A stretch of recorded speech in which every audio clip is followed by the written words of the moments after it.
बान की। जिन मत सारम धर्म कामार्थ बीजम स्वर नरपति पूज्यम तत्वविद ध्येय भूतम सौपरगत सुतत्वम मोक्ष मार्ग स्वरूपम श्रोमग पतिपुत्र स्वात्म लीनम कुरुत्वम इत्यादि। इस छंद के माध्यम से यहाँ पर मंगलाचरण किया गया और मंगलाचरण के पश्चात अब यहाँ पर कथन किया जा रहा। अथ सौ समय पर समय रूपम मनसी धृत्वा सूत्रकाराः परमार्थ वेदिनो वक्ष्यमाणं सूत्रम इदं पादयन्ति तत्रादौ पर समय स्वरूपम कथ्यते। कहते हैं 100 समय पर समय को मन में धारण करते हुए सूत्रकार परमार्थ वेदिनो अर्थात परमार्थ वेदी बक्षमाणम सूत्रमिदम जो परमार्थ का कथन करने वाले सूत्र हैं, श्लोक हैं, यहाँ पर कहते हैं। और प्रतिपादयन्ति तत्रादौ पर समय स्वरूपम कथ्यते। अब उसमें प्रथम पर समय के स्वरूप का कथन कहते हुए कहते हैं। समझ में आ गया? दो शब्द यहाँ पर दिए हैं, कौन कौन से? 100 समय और पर समय। ठीक है, 100 समय का मतलब क्या होता और पर समय का मतलब क्या होता? 100 समय और पर समय को यहाँ पर ध्यान में रखने के लिए कहा गया। 100 समय यानी दो समय जो है उसके अनेक अर्थ होते। समय का तात्पर्य आत्मा होता, समय का तात्पर्य शास्त्र होता, समय का तात्पर्य काल भी होता इत्यादि। समय के अनेक भेद यहाँ पर जो कहे जाते हैं, तो यहाँ पर 100 समय और पर समय को यहाँ पर जो ध्यान में रखने के लिए एक और शास्त्र कहा जाता है 100 समय और पर समय। इस 100 समय पर समय को लेकर के हमको अपने स्वयं की घटना याद आती है। अधिकांशतः हम जब भी इस प्रकार का प्रकरण आता है, हम शुरू में संघ में आए, ब्रह्मचारी थे, तो आचार्य श्री का प्रवचन चल रहा था, हम पूजन इत्यादि करके आगे तैयार बैठे, हम कभी आहार के लिए निकलने वाले हैं, वहाँ जाएंगे तो छू जाएंगे, इसलिए अपने स्थान पर बैठ गए। अब खाली क्या करें, तो देखा अलमारी में एक सामने छोटी पुस्तक रखी थी, शायद आत्मा प्रकृति इस प्रकार से कुछ था, उसका नाम ये आत्मानुभूति। उठा करके हम उसको पढ़ने लगे। जब पढ़ रहे थे इतने में आचार्य जी वहाँ से आए, तो उन्होंने देखा वो पढ़ रहे, तो बोले क्या कर रहे? तुमने कुछ नहीं, उठा करके पुस्तक दिखाई है। तो उन्होंने जैसे ही पढ़ा, बोले किससे पूछ के पढ़ रहे हो? उन्होंने हमारे लिए क्लास लगा दी, बगैर अनुमति कैसे उठा के कोई भी पुस्तक पढ़ने लगते हो? चलो रखो यहाँ से, आज के बाद ध्यान रखना। हाँ, और जा करके वो शुद्धि करने चले गए। हमारा बड़ा दिमाग खराब हुआ, हम यार कोई बुरा काम थोड़ी कर रहे थे, किताब ही तो पढ़ रहे थे। और जा करके किताब पढ़ने में भी, इसमें भी अनुमति लेने की जरूरत है, कौन सी किताब पढ़ना कौन सी नहीं पढ़ना, क्या कर रहे हैं। इस प्रकार से फिर भी चुपचाप हम रहे, आहार के लिए आए। आहार करने के बाद जब शाम दोपहर में जब क्लास चली, तो उस समय पर फिर उन्होंने उस विषय को लेकर के समझाया। बोले ध्यान रखना, आजकल संसार में भटकाने वाले लोग या भटकाने वाले ग्रंथ हैं, भटकाने वाले व्यक्ति उपदेशक बहुत सारे हैं। और जब तक कोई व्यक्ति 100 समय में अगर पारंगत ना हो और पर समय में पड़ जाए, तो समझ लो भटक जाएगा। इसलिए सबसे पहले अपने 100 समय में पारंगत होना चाहिए। अब 100 समय का मतलब क्या होता? तो फिर उन्होंने बताया 100 समय का मतलब अपने स्वयं के शास्त्र, आप जिस धर्म को जानते हो, जिस धर्म के मार्ग पर चल रहे हो, उनके जो शास्त्रों को पहले अच्छी तरह अध्ययन करना चाहिए। यानी आप जैन अनुयायी हैं, तो सबसे पहले जैन के ग्रंथों को अच्छी तरह से अध्ययन करो, पढ़ो। आप पढ़ लोगे, उसके बाद अगर कोई दूसरी अगर व्यक्ति अपने सामने आपके सामने अगर बात रखेगा, तो आप तुरंत उसकी बात का काट कर दोगे। किंतु अगर आपने अपने शास्त्रों का अध्ययन तो किया नहीं और दूसरे के पढ़ने लग गए, तो दूसरे की वस्तु आपको वो अच्छी लगने लग जाएगी और अपनी बात चली जाएगी। जैसा कि आज वर्तमान में सबसे ज़्यादा वही देखा जा रहा। आज जो नया मत चालू हुआ, कौन सा? सोनगढ़ मत। एकांतवाद, निश्चयवाद। जो निश्चयवादी हैं उनके लिए बस क्या बोलते हैं, आत्मा आत्मा आत्मा आत्मा, आत्मा का चिंतन, आत्मा का ही ध्यान, आत्मा में रमे रहो। आत्मा आत्मा की बात सुनकर के बाकी और कर्म निर्जरा, संसार में व्रत नियम संयम, इससे कोई मतलब नहीं है। एक दिन अभी रात में बैयवृत्ति के समय पर कुछ लोग अपनी बातें कर रहे थे। यहाँ खास तौर से यहाँ पर जो अभी अल्बो चल रहा ना, बहुत बड़ा पांडाल बन रहा, किस प्रकार से क्या आ रहा, पद्मावती आराधना, उसको लेकर के तो कुछ लोग बोले हम तो वहाँ पर देखने के लिए गए थे या देखने जाते हैं, तो वहाँ पर देखने आते हैं कि भाई कौन सी चीज़ अच्छाई है, कौन सी बुराई है। अच्छी चीज़ मिलती देख करके आ जाते, बुरी चीज़ को छोड़ करके आ जाते हैं। और अधिकांशतः लोगों को यही मानना होता कि अपन तो अच्छी ग्रहण कर लो और बुरी छोड़ दो। तो फिर हम उससे ऐसी स्थिति वालों के लिए हमारा इससे कहना रहता है कि आप इतने हंसराज हो क्या, इतने हंस हो क्या तुम कि जो अच्छी चीज़ को ग्रहण कर लोगे और बुरी चीज़ को छोड़ दोगे। हंस का मतलब, हंस के अंदर ही कला होती है कि दूध पानी मिला हुआ तो दूध को ग्रहण कर ले तो पानी को छोड़ देता है। लेकिन आज के समय में दुनिया वाले कैसे हैं, उनको जब ज्ञान ही नहीं है कि अच्छा चीज़ क्या है और बुरी चीज़ क्या है, तो हमको लगता अधिकांशतः लोग बुरी चीज़ तो ग्रहण करके आ जाते और अच्छी चीज़ छोड़ के आ जाते। क्योंकि हमने देखा इसके बारे में जो निश्चयवादियों का सिद्धांत है और निश्चयवादियों के द्वारा दी गई जो यानी भाषा शैली या उनके द्वारा दिया गया शास्त्रों का उपदेश, वो इस प्रकार से मान करके चलो जिस प्रकार से गुलाब जामुन होते ना, दो प्रकार के होते। कौन कौन से? गुलाब जामुन की बात कर रहे हैं हम, करिए की बात कर रहे हैं, गुलाब सफ़ेद की बात नहीं कर रहे हैं। जो करिया गुलाब जामुन होते हैं, खास तौर से हमने जो देखा है होली के समय पर, कौन से बनते? काहे के? भांग के। होली के समय पे जो गुलाब जामुन बनते उसमें भांग डाली जाती। भांग जानते ना, नशा चढ़ता उससे। तो जो भांग के गुलाब जामुन जो खाते हैं, वह जैसे ही भांग के गुलाब जामुन खाएंगे उनको नशा चढ़ता है और नशे में मस्त हो जाते हैं, झूमने लगते हैं। और वो गुलाब जामुन, भांग के गुलाब जामुन खाने वालों, जो भी चाहे नशा कोई भी हो, नशों की आदत है कि जो नशा का जिसने प्रयोग किया और कुछ समय को उसका ऐसा आदी हो जाता है कि उसके लिए फिर सामान्य चीज़ नहीं रुचती है, बस वही नशे वाली चाहिए होती है।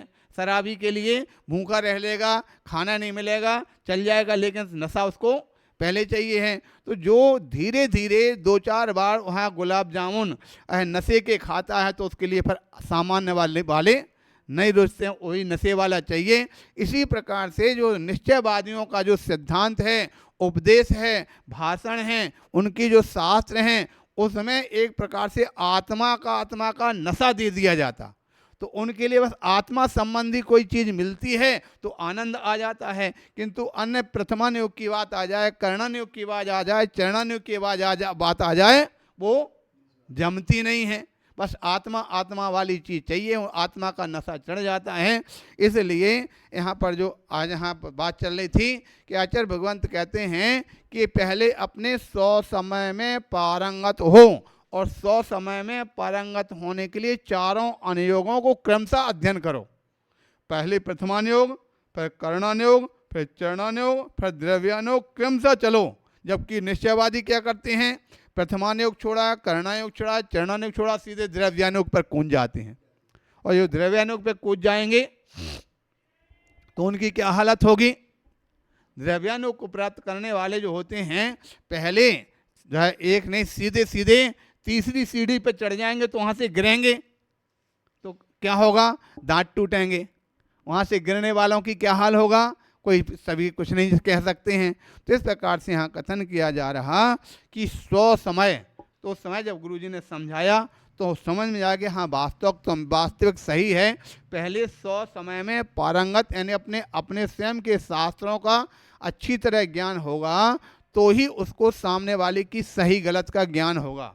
और हुआ भी वही, हमने अपने शास्त्रों का अध्ययन किया, उसके बाद हमको उनका ग्रंथ आया हाँ सामने तो हम देखा यहाँ पर गलत है, इस प्रकार से गलत यहाँ पर कथन किया, यहाँ पर गलत किया। आप आज देखा जाता अपने जैन समाज में रत्न करंडक श्रावकाचार सबसे ज़्यादा पढ़ा जाता। कौन सा वाला? सदा सुखदास जी वाला शास्त्र जो है ना सबसे ज़्यादा पढ़ा जाता है। लेकिन हमने जब सदा सुखदास वाले जो ग्रंथ को पढ़ा, उसको पढ़ करके हमने उसका देखा कि देखो इस प्रकार से यहाँ पर ऐसी ऐसी चीज़ें रखी हैं जहाँ उनकी कोई भी आवश्यकता नहीं थी, लेकिन फिर भी वहाँ पर इस प्रकार की वस्तुओं को जो रखा गया और लोगों को उसमें भ्रमित किया जा रहा है। जो उसमें खास तौर से पंथवाद का जो है उसके अंदर भी समावेश किया। उसमें कहीं स्थान पर आता देव देवियों को नहीं मानना, देव देवी मिथ्यात होते हैं, ऐसे होते हैं, वैसे होते हैं इत्यादि अनेक अनेक प्रकार से उसका जो कथन किया। जबकि दूसरी ओर आचार्य भगवंतों ने इस प्रकार से कहा कि तीर्थंकर 24 होते हैं। जब तीर्थंकर 24 हैं, तीर्थंकर 24 के यक्षयक्षिणी होते कि नहीं होते? समूह शरण में सबसे पहले तुम्हारा मिलान तीर्थंकर से होगा कि यक्षयक्षिणी से होगा? और आज वर्तमान के कुछ लोग ऐसे कुतर्क दे देते हैं, बोले भाई अपने लिए सीधे राजा से मिलना चाहिए कि चौकीदार से मिलते फिरना चाहिए। जब अपने सीधे भगवान को राजा कह दिया, हम सीधे भगवान की आराधना करें, भगवान के पास सीधी आराधना करें, भगवान से मिलें, हमको चौकीदार से मिलने की क्या ज़रूरत है? अरे तुम्हारी औकात क्या, तुम सीधे राजा के पास पहुंच जाओ? तुम बड़े औकात वाले हो तो समूषण में घुस जाओ बगैर यक्ष की अनुमति के। जब तक वहाँ यक्ष यक्षिणी की अनुमति नहीं मिलेगी तब तक अंदर घुस नहीं सकते हो। तुम राजा के लिए यहाँ पर तुम राजा से मिलने के उदाहरण दे रहे हैं, तुम्हारी औकात क्या बगैर चौकीदार की अनुमति के तुम राजा से मिल लो? जब चौकीदार अनुमति देगा तुम राजा के अंदर घुस पाओगे, राजा के पास जा पाओगे। जब तक चौकीदार अनुमति नहीं देगा तब तुमको राजा के पास जा सकते नहीं है। इसलिए चौकीदार को खुश करने के लिए जो भी व्यक्ति समझदार होता सबसे पहले चौकीदार को भेंट देता, 10-20 रुपया निकाल कर चौकीदार को दिया, चौकीदार को खुश रखते हैं। दोबारा जब भी आएगा चौकीदार सबसे पहले इंतजार करेगा, भाई सेठ जी आ रहे हैं, सेठ जी को पहले से बस यही भेंट तो दी जाती चौकीदार को यक्षयक्षिणी के लिए, और अलग से किया गया जाता। उसको एक बार यानी जयजनंद कर लिया, उसको एक मुट्ठी भर अर्घ दे दिया, उसको जो भी वस्तु खाना पीना मिठाई फल दे दिया, भाई तुम खुश रहा, हमको भगवान से मिलाता रहे। समझ में आ गया? तो इस प्रकार से आज लोग हैं, हमको लगता है एकांतवाद को इतना अधिक बल दे रहे हैं, स्वयं तो मिथ्यात्व में पड़ रहे हैं और सारी दुनिया को, जनता को भी मिथ्यात्व में डालने की बात करते हैं। इसलिए आचार्य भगवंतों का ये संदेश है कि निष्पक्ष भाव से पंथ इत्यादि के पठाग्रह से हटाग्रह से हट करके सबसे पहले 100 समय के पारगामी बनो, उसके बाद फिर पर समय ने अन्य शास्त्रों के को है जो आप अध्ययन करो तो आपको सही और गलत का सही ज्ञान हो सकता है।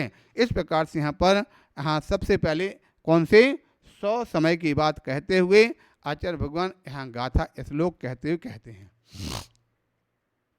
न लहि भवो मोक्षम जावम परदव्य बावड़ो चित्तो उग्यतवम पिकुणंतो शुद्धे भावे लहम लहई। यहाँ कहते हैं ना लभते भव्यो मोक्षम, भव्य जीव मोक्ष को प्राप्त नहीं हो सकता है। क्यों? कहते हैं यावत परद्रव्य व्यापृत्य चित्त, जब तक उस जीव का परद्रव्य से व्यापृत चित्त है उसको उससे हटेगा नहीं। यानी कहने का तात्पर्य है जब तक चित्त है पर द्रव्यों में व्यापृत होगा, वह पर द्रव्यों में उसका चित्त लगा रहेगा, तब तक उस जीव के लिए उग्गम तपम भी कुणंतो, अनेक उग्र उग्र तप करने पर भी, कठिन कठिन तप करने पर भी, अनेक प्रकार के तप धारण करने पर भी भव्यो मोक्षम न लही, उस भव्य जीव के लिए मोक्ष की प्राप्ति नहीं हो सकती है। किंतु शुद्धे भावे लहुम लहई, अगर उसके भाव शुद्ध हो जाते हैं, उसके भाव परद्रव्य से हट करके अपने स्वरूप में अगर आ जाते हैं तो उसके लिए अति शीघ्र ही मोक्ष की प्राप्ति हो सकती है, हो जाती है। इस प्रकार से यहाँ पर जो कथन जानना चाहिए। समझ में आ गया ना सभी के लिए? तो यहाँ उसी का विशेष व्याख्यान करते हुए कहते हैं ना लही इत्यादि, जो गाथा के अंदर ये शब्द हैं उन शब्दों के आधार पर कहते हैं ना लब्धे प्राप्नोति, उसको प्राप्त नहीं हो सकता। क्या नहीं होता है? को असौ, क्या नहीं प्राप्त होता है? भव्य आसन भव्योपि, अगर कोई भव्य भी है, निकट भव्य भी है, आसन भव्य भी है, तो भी उसको कम क्या मोक्षम, मोक्ष प्राप्त हो सकता नहीं है। कृत्न कर्म विप्रमोक्षो मोक्षः, और मोक्ष किसे कहते हैं? तो कहा गया कृत्न यानी संपूर्ण कर्म के अच्छी तरह से छूट जाने को मोक्ष कहते हैं, ऐसा वचन है। मोक्ष का ऐसा लक्षण आचार्य भगवंतों ने अन्य ग्रंथों में बताया है। केवल ज्ञानादि अनंत स्वगुण स्वरूपम, और जब उसके लिए कैसे प्राप्त होता है? तो केवल ज्ञान आदि अनंत गुण, ठीक है, कर्म के क्षय होती केवल ज्ञान आदि अनंत गुणों की प्राप्ति होती है, अनंत गुणों से सहित ऐसा मोक्ष होता है। कियत काल पर्यंते, कितने काल पर्यंत तक? न प्राप्त होती, कितने काल तक नहीं होगा?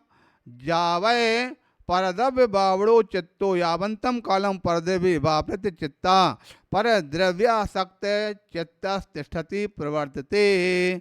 कहते हैं हे भवजीव, जब तक पर द्रव्य में तुम्हारा चित्त लगा रहेगा, या यावंतम कालम परद्रव्य, जब तक व्यावृत्त चित्ता, परद्रव्य आसक्ता, जब तक परद्रव्य में आसक्त चित्त होगा तब तक कभी भी मोक्ष की प्राप्ति हो सकती नहीं है। किम कुर्वन् सन्, क्या करते हुए? उग्रतवम्पि कुणंतो उग्रेग्रतरम तपो बाह्याभ्यंतर आदि रूपम परिसह उपसर्ग सहनशीलमित्या एवं विधा तपः। वे कहते हैं जो उग्रेग्र तपम, उग्र विशेष विशेष प्रकार के तप करते हुए पर भी जो बाह्य अभ्यंतर दोनों प्रकार से तप बताए हैं। परिसह उपसर्ग सहनशीलम, जो परग्रह और उपसर्ग को सहनशील भी है। इति एवं विधा, इस प्रकार से जो तप हैं वह कुर्वन् सन्, करते हुए अपि आसन्न भव्या, निकट भव्य जो जीव हैं उनके लिए। क्या? अमर्त्यार्थ सिंहो ब्रवीति, यहाँ पर जो अमर सिंह हैं वो यहाँ पर कहते हैं हे अमर सिंह, ननो कश्चिन सती मोक्षा प्राप्ते, उनको किसी प्रकार से मोक्ष की प्राप्ति शुद्धे भावे लहई, वह शुद्धे मिथ्यात रागादि रहते भावे स्व संवेदन ज्ञान परिणामे शुद्धोपयोगे सती लघु शोधम एव लभन्ते प्राप्नोति तम एव पूर्वोक्तम मोक्षमेव सा एव आसन्न भव्या अतएव कारणात् सा एव शुद्ध भावो निरंतरम सर्वतात्परेण तज गैर भाव्य इति तात्पर्य इत्यर्थः। ये कहते हैं हे भव्यवर अमर सिंह, इस प्रकार से ननु अर्थात निश्चय से कस्मिन सती मोक्षो प्राप्ते, किसी प्रकार से मोक्ष की प्राप्ति नहीं हो सकती है। कैसे? शुद्धे मिथ्यात रागादि रहते भावे, शुद्ध भाव जब तक मिथ्यात रागादि भाव से स्व संवेदन ज्ञान परिणामे, स्व संवेदन ज्ञान मिथ्यात्व इत्यादि भाव से रहते स्व संवेदन ज्ञान रूप परिणाम प्राप्त नहीं होते हैं और शुद्धोपयोग की प्राप्ति नहीं होती है, तब तक नहीं होता है। किंतु लघु शीघ्रम एव लभन्ते प्राप्नोति, लघु अर्थात शीघ्र ही प्राप्त हो जाता है। तमेव पूर्वोक्तम मोक्षम एवं, जो पूर्व में कहा हुआ मोक्ष का जो लक्षण है, एवं आसन्न भव्या, आसन्न भव्य यानी निकट भव्य हैं उनके लिए अतएव कारणात्, इस कारण साएव शुद्ध भावो निरंतरम सर्वतात्पर्य। तात्पर्य यह है कि अपने हमेशा अपने भावों को शुद्ध बनाओ, निरंतर शुद्ध भाव प्राप्त करने का भाव बनाओ। तज गैर, ऐसा जान करके भव्य भावती, हे भव्य जीव हमेशा अपने भावों की परीक्षा, अपने भावों को निरंतर सुधारने का प्रयत्न करो। इति तात्पर्य इत्यर्था, ऐसा तात्पर्य इस ग्रंथ का जानना चाहिए। इस प्रकार से यहाँ पर 100 समय का तात्पर्य हमने तो हाँ शास्त्र के सौ समय की बात कही थी, यहाँ पर सौ समय हम किस में कह रहे हैं, अपने आत्मा को सौ समय ग्रहण किया, इसलिए पर समय से हट करके और सौ समय की ओर अपने आप को मोड़ना है। जो पदार्थ की व्यावृत्ति, पर पदार्थों का जो व्यापार जो निरंतर चल रहा, उससे हट करके अपने स्वरूप में ही रमण करना, ऐसे भाव निर्मित करना, तो निश्चित रूप से अति शीघ्र ही तुम्हारे लिए मुक्ति की प्राप्ति, मोक्ष की प्राप्ति हो सकती है। इस प्रकार से यहाँ पर कथन किया। अब आगे परद्रव्य लक्षण पूर्वकम पर समय फलम प्रकटयति। कहते हैं जो पर द्रव्य के लक्षण पूर्वक पर समय की उपासना या फल प्रकट करते हैं। अभी 100 समय तो बता दिया, अब पर समय क्या है इसका लक्षण अपन बाद में करते हैं। बोले महावीर भगवान की